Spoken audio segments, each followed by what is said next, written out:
Hello बच्चों, तो आज हम करेंगे चैप्टर नंबर 5 अरिथमेटिक प्रोग्रेशंस के एक्सरसाइज 5.2 का क्वेश्चन नंबर 10।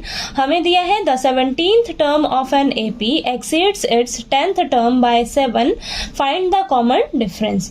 तो क्वेश्चन नंबर 10 में हमें बोला है कि मान लीजिए हमारे पास कोई एपी है। अब इस एपी की जो 17th टर्म है ना, वो उसकी 10th टर्म से 7 ज्यादा है, ठीक है, और हमें कॉमन डिफरेंस फाइंड आउट करना है।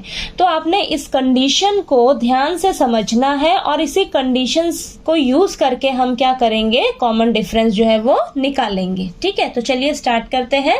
अब हम क्या करेंगे, हमारे पास 17th टर्म और 10th टर्म दी है क्वेश्चन में, ठीक है, तो इन दोनों को हम क्या करेंगे, आमने सामने लिख लेंगे। ठीक है, तो देखिए 17th टर्म लिखिए और इसके सामने लिख लीजिए आप 10th टर्म। ठीक है, अब क्वेश्चन में हमें बोला है कि ये जो 17th टर्म है ये 7 ज्यादा है 10th टर्म से। ठीक है, तो हमें क्या करना है, अब इन दोनों टर्म्स को ना एक दूसरे के इक्वल रखना है, इन दोनों को। अब इन दोनों, ये जो दोनों टर्म्स हैं ये दोनों एक दूसरे के इक्वल कब होंगी, एक दूसरे के इक्वल जब हम 10th टर्म में 7 ऐड कर देंगे ना, तब ये दोनों टर्म्स एक दूसरे के इक्वल हो जाएंगी। ठीक है, ये चीज आपको क्लियर हुई या नहीं। देखो क्वेश्चन में आपको बोला है कि जो 17th टर्म है एपी की वो 10th टर्म से 7 ज्यादा है, यानी कि जो 17th टर्म है ये तो खुद में ही 7 ज्यादा है। ठीक है, ये ऑलरेडी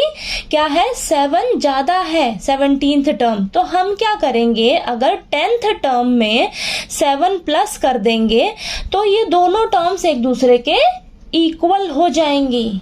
ठीक है, ये चीज क्लियर हुई है नहीं। ठीक है, बस आपने यही ध्यान देना है कि देखिए ये दोनों टर्म्स एक दूसरे के इक्वल कब होंगी, तब होंगी, देखिए हमारी 17th टर्म जो है वो ऑलरेडी 7 ज्यादा है। ठीक है, तो हम क्या करेंगे, अगर 10th टर्म में 7 ऐड कर देंगे तो ये दोनों टर्म्स एक दूसरे के इक्वल हो जाएंगी। ठीक है, अब इन्हें चलिए सॉल्व करते हैं और यहाँ से हम कॉमन डिफरेंस जो है वो फाइंड आउट करते हैं। ठीक है, अब ये 17th टर्म को हम क्या लिख सकते हैं, a plus 16d is equal to a 10 को क्या लिख सकते हैं, a प्लस 9d और ये प्लस 7 एज इट इज।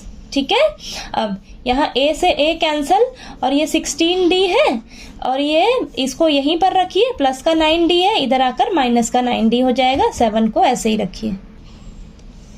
अब 16d में से 9d माइनस करेंगे तो हमारे पास बचेगा 7d इज इक्वल टू 7। ठीक है, अब 7 जो है d के साथ मल्टीप्लाई में है तो इस साइड जाएगा डिवाइड में, 7 के नीचे डिवाइड में आ जाएगा। ठीक है, 7 से 7 कैंसिल होएगा, 1 बचेगा, यानी कि d का वैल्यू कितना आ गया आपके पास, 1।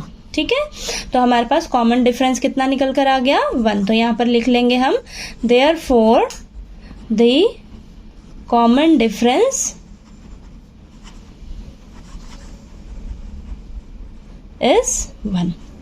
ठीक है, तो हमसे यही पूछा था ना, कॉमन डिफरेंस ही पूछा था क्वेश्चन में कि फाइंड आउट करके बताइए। ठीक है, तो बस आपने इस कंडीशन को ध्यान से पढ़कर समझना है कि हमें कंडीशन में बोला क्या गया है। ठीक है, हमें कंडीशन में यहाँ पर बोला था कि इस एपी की जो 17th टर्म है वो 10th टर्म से 7 ज्यादा है, एक्सीड्स का मतलब ज्यादा है। ठीक है, तो यानी कि हम क्या करेंगे, इन दोनों टर्म्स को एक दूसरे के इक्वल करना है हमें, तो हम क्या करेंगे, 10th टर्म में 7 अगर ऐड कर देंगे तो ये दोनों टर्म्स एक दूसरे के इक्वल हो जाएंगे। ठीक है, अब फिर यहीं से हम क्या करेंगे, सॉल्व करके कॉमन डिफरेंस जो है वो फाइंड आउट कर लेंगे। ठीक है, तो चलिए आपको ये क्वेश्चन नंबर 10 जो है वो समझ आ गया होगा। इसका क्वेश्चन नंबर 11 जो है वो हम चलिए नेक्स्ट वीडियो में करते हैं। ठीक है, इस एक्सरसाइज 5.2 का। ठीक।